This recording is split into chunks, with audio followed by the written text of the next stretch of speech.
চলো আলু দিয়ে আজকে ডিম রান্না করি। প্রথমে আলু আর ডিম ভালোভাবে সিদ্ধ করে নাও।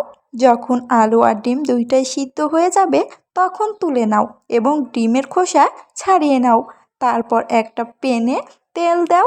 তেলগুলো যখন পর্যাপ্ত পরিমাণ গরম হবে তখন ডিমগুলো দিয়ে দাও। ডিমের মধ্যে সামান্য একটু হলুদ দাও। হলুদ দিয়ে সুন্দরভাবে ভেজে নাও। ডিমগুলো ভাজা হয়ে গেলে তুলে নাও এবং সেই তেলের মধ্যে অনেকগুলো পেঁয়াজ কুচি দিয়ে দাও। পেঁয়াজ কুচিগুলো যখন সুন্দরভাবে ভাজা ভাজা হয়ে যাবে তখন তার ভেতরে গোটা জিরা, কাঁচা জিরা সামান্য কয়েকটা দিয়ে দাও।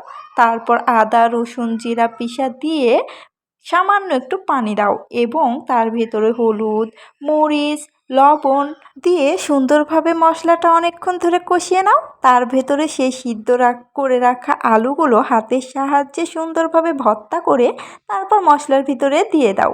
দেন নাড়াচাড়া করতে থাকো। কষানো হয়ে গেলে পরিমাণ মতো পানি দিয়ে সেগুলো ফুটিয়ে নাও এবং তার ভেতরে ডিমগুলো দিয়ে দাও। দেন রেডি তরকারি। কেমন লাগলো আজকের ভিডিওটি? Thank you for watching video.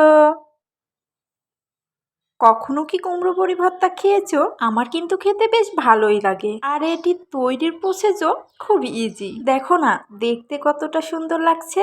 প্রথমে কিছু উপকরণ নিয়ে নাও, যেমন কুমড়ো বড়ি, পেঁয়াজ, রসুন, মরিচ। তারপর চুলাতে একটি প্যান বসিয়ে তার ভিতরে তেল দিয়ে তেলগুলো সুন্দরভাবে গরম করে নাও। তারপর প্রথমে কুমড়ো বড়িগুলো তেলের ভেতরে সুন্দরভাবে দিয়ে লাল লাল করে ভেজে নাও। কুমড়ো বড়ি ভালোভাবে ভাজা না হলে কিন্তু খেতেও স্বাদ লাগবে না। তো ভাজা হয়ে গেলে তুলে নাও কুমড়ো বড়িগুলো। তারপর সেই তেলে সেই রসুন কুচিগুলো আর পেঁয়াজ কুচি দিয়ে সুন্দরভাবে লাল লাল করে ভেজে নাও। যখন ভাজা হয়ে যাবে সামান্য একটু হলুদ দিয়ে নাও। তারপর সুন্দরভাবে নাড়াচাড়া করে সেগুলো তুলে নাও। একইভাবে মরিচগুলো ভেজে নাও। দেখো না সব কিছু আমার এখানে রেডি। তারপর আর কি, শিলপাটায় প্রথমে কুমড়ো বড়ি দিয়ে দাও। তারপর সেগুলো মিলন করে পিষে নাও। কুমড়ো বড়ি পেষা হয়ে গেলে তারপর সেই ভেজে রাখা রসুন, পেঁয়াজ, মরিচ এবং তার ভেতরে সামান্য একটু লবণ দিয়ে সুন্দরভাবে পিষে নাও। এগুলো মরিচ এবং লবণ অবশ্যই নিজের স্বাদ অনুযায়ী দিবে। তারপর এগুলো পেষা হয়ে গেলে সুন্দরভাবে পাত্রে তুলে নাও। তারপর তার ভেতরে সামান্য একটি সরিষার তেল দিয়ে হাতের সাহায্যে সুন্দরভাবে মাখিয়ে নাও।